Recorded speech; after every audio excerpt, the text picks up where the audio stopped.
Hello ladies and gentlemen, and welcome back to F1 2020 Season 3 of My Team Career Mode, here for Round 7, the Austrian Grand Prix. And coming off the back of now, I think it's 3 consecutive wins, we are looking to go for our 4th and extend our gap even further over Ricciardo. I think the gap is 27 or 29 points, and we're looking to obviously extend that by hopefully another 8 points this race. As you can see, coming through Q2 there, me and Ricciardo both going on the softs and both out qualifying everyone else, going 1 and 2. Very close actually between myself and Ricciardo. Obviously you can't count Hamilton and Bottas in this because we were on the mediums and they were on the softs. As we do our first run in Q3 on a used set of softs, we do a 1 minute 1.2, which was good enough for second. Ricciardo quite far ahead, but now we're going to do our final run in qualifying. Hopefully we can get into the 1 minute dead, get a 1 minute dead lap time. Would be nice as we go through turn 1, very clean, getting lots of time through there. Going to be nearly 1.7 tenths as we go up through into turn 3. Braking late, we get purple first sector, get the car rotated nicely in. Car doesn't snap too much on the exit, and we get a very decent exit as we get a very decent run rather going down into turns 4. Heavy braking zone again, get the car rotated really nicely. Car behaving itself a lot. I felt very comfortable this weekend with the car now coming into the turn 6, I think. Yeah, turn 6. Pretty nice through there. Purple in the second sector, turn 7. We run a little bit wide, but we're still getting quite a bit of time as we're heading down into turn 8 now, I think. We'll pull into a corner, and now turn 9. Love the car through here in this career mode, and we're going to improve by 8 tenths to do a 1 minute 0.4. We're oh so close to that 1 minute lap time, but unfortunately that was only good enough for second, as Ricciardo put an absolutely stonking lap time. Once again, I didn't catch the Q3 results because I'm just being a monkey at the moment. And yeah, I don't think Ricciardo was too far ahead of us, so I'm not really too worried about it. Obviously we're both on the mediums, maybe looking to do the 1 stop, but hopefully we can beat Ricciardo this race. So I'll catch you all for the start of the Austrian Grand Prix.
So the gap between myself and Ricciardo was very close, as you saw by the standings. And the predicted strategy is a 2 stop, going medium soft softs. Obviously, we like to save a set of softs for the set of extra softs for the race. That's just typically how I prefer to play the game. But I can do the 1 stop. I'm not entirely sure what I'm going to do. As we're looking there, the 2 stop is faster, but it's Austria. It's very easy to overtake here. So, I think we'll probably go with the 2 stop, but we'll have to see. Getting ready for the 5 red lights to come on now, which they are. We've got 3, 4, and now 5 red lights. And it's lights out and away we go. We get a pretty decent start. We kind of get an absolute crap ton of wheel spin there. And we pull alongside him, a little bit just ahead going to turn 1, but we have the inside. And that's us leading out of the first corner. Ricciardo's going to use a lot of ERS though to come back at us, and he's going to go to the outside through the run through turn 2 and up into turn 3. We're going to try and hold it on the inside here, as it's going to be nip and tuck as who comes out top, because he's going to get more flow run, but luckily we out traction him on the exit and we keep hold of P1, but not for long. Those Ricciardo's looking to come back to us into turn 4. We squeeze him to the outside, leave him just enough room, but he decides to back out of that move, and he receives the position, but not for long, as he's actually looking very threatening going to the middle sector, maybe using a lot of ERS. So we're trying to save some. Obviously the regen in this car is very good, so we can use quite a bit and pretty much get it back all in a lap with not using any overtake.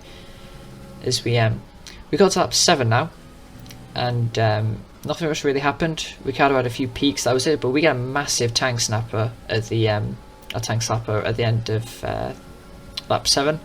Through the final corner, and Ricciardo gets us going to turn 1. But as there's 3 consecutive DRS zones at Austria, and they're all separate DRS zones with different detection points, we're going to get him right back on the next corner. We're looking, I can't even remember which way we're going to go. We were weaving around behind him, trying to confuse him. We both get through turn 3 side by side rather, and now running down the hill into turn 4, we're going to go to the outside. Hopefully we can get him around the outside, just like he tried to do on us on lap 1, and we brake really late into the corner, and he receives the position, and we get back into the lead. But although while this is happening, Bottas and Hamilton are still lurking pretty close, but they are on the softs obviously. They're going to die off relatively soon. As we come into the pit stop on lap 13, we managed to keep Ricciardo behind us, so that's good. We're going to be doing the 2-stop, as that is the faster strategy. As Ricciardo sets a fastest lap of the race, I believe we would have got fastest lap 2 if we hadn't have pitted, as we were purple in the first section, green in the second. And we're going to come in. Hopefully it's a decent stop, which it looks to be 2.1 seconds. We're going to come out with some fantastic clear air. There's not a single car behind us apart from Leclerc, but he's going to be like 5 seconds once we come out of the pits. Lap 15 now, Albon's coming in, and we're going to overtake him as he comes into the pit lane. And it looks like this is going to be one of the fastest laps of the race. It's a 1 minute 2.7. So yeah, it's a pretty decent pace, as Ricciardo's actually staying out quite long. So I'm getting a sneaking suspicion Ricciardo's either going really long on those mediums, going to softs, or he's going to be going on to hards, which he is doing.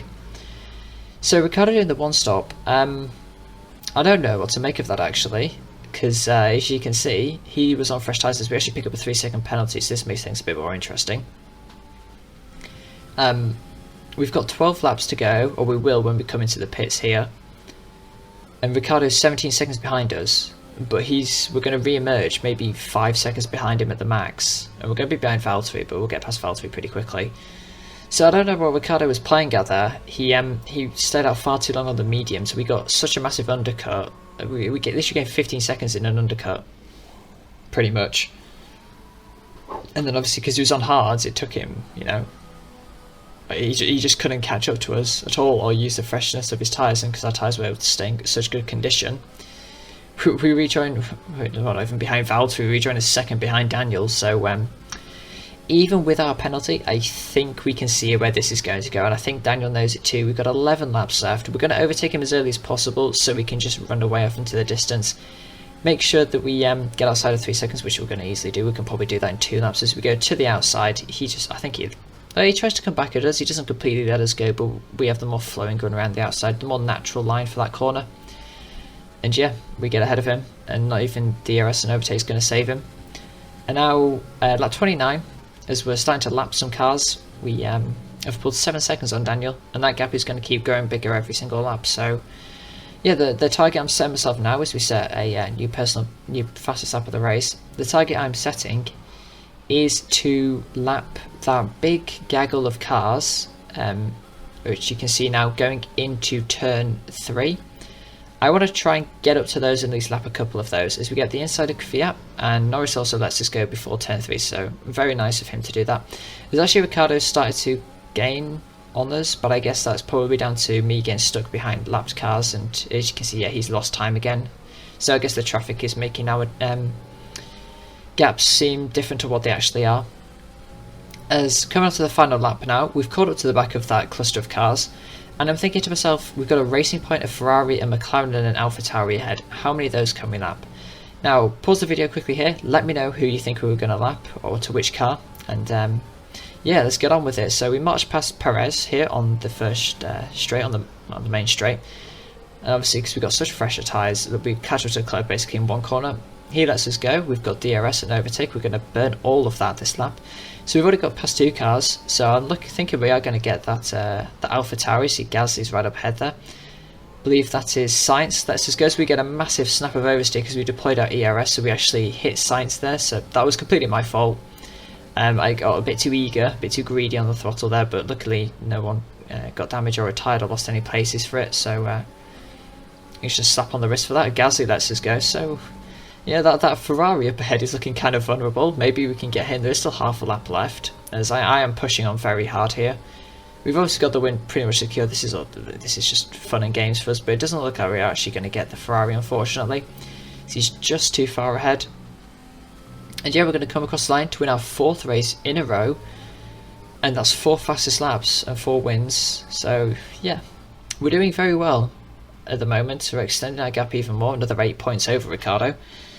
So it looks, coming up to the halfway point of the season, we are getting very strong, and it looks like we're maybe starting to put a finger or 2 on the trophy. I wouldn't say a whole hand yet, because I don't think we're that close.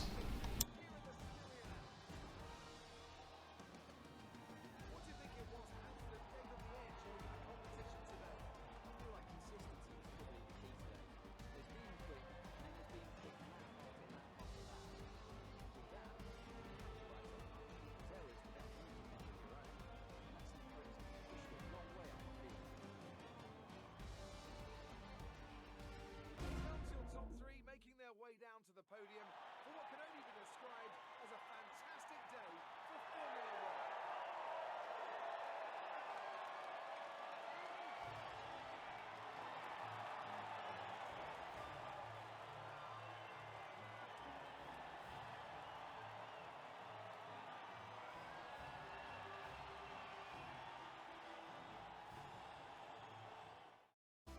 Let's see what effect this result has had on the driver's stand.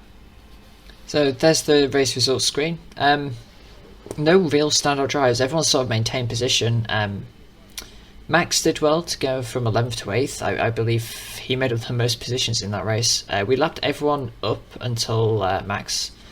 So that's most of the field. That's over half the field. What was nice to see though is both at least Valtteri, who was only 6 seconds behind my teammate come the end of the race. So despite not having the best car, Valtteri is proving very consistent and very strong in this career mode. I don't know whether his AI has had a buff or whether Hamilton's just not performing at all. Maybe get intimidated by Valtteri, or maybe he's I don't know, he's losing stats. Whatever it could be, Valtteri is looking like a very good pick for a potential teammate. Now obviously I'm not thinking of replacing Ricciardo, and at the point of recording this video, I've just finished Season 3, the final race of the season, and I still don't know whether I'm keeping Ricciardo or not. Obviously we're going to keep him for the second half of the season, but if you have any ideas, let me know. But I'm leaning, if I'm going to change, I'm going to change to Bottas. But Ricciardo, I think, is probably the better choice, just because there's more experience, so on and so forth. Obviously we're rattling through the rivalry, the acclaim, and the getting more money because of completing easy sponsor goals. As you see, Ricciardo's got 99 rating, and that's going to be pushing 100 soon when we do a couple more activities for him, which we're going to move on to now. We're going to do the power department focus. Actually, are we? No, we're going to do a durability equipment upgrade because that's what we want to focus on mainly. We're going to do a simulation upgrade for Daniel, and we're also going to do the power. I went about that in a really weird way. So we're going to get those on in time for what is next, the British Grand Prix. Unfortunately, I believe something failed, an upgrade failed for the power unit. Or maybe that was something that Mercedes gave us. Anyway, we had an invitational event, which we did do. That's going to come at the end of the episode. So I'm going to sign off here. Thank you all so much for watching. If you did enjoy this video, please do leave a like, share and subscribe, and I'll let you listen to some classic cars, and I'll catch you all for round 8 of the British Grand Prix very soon.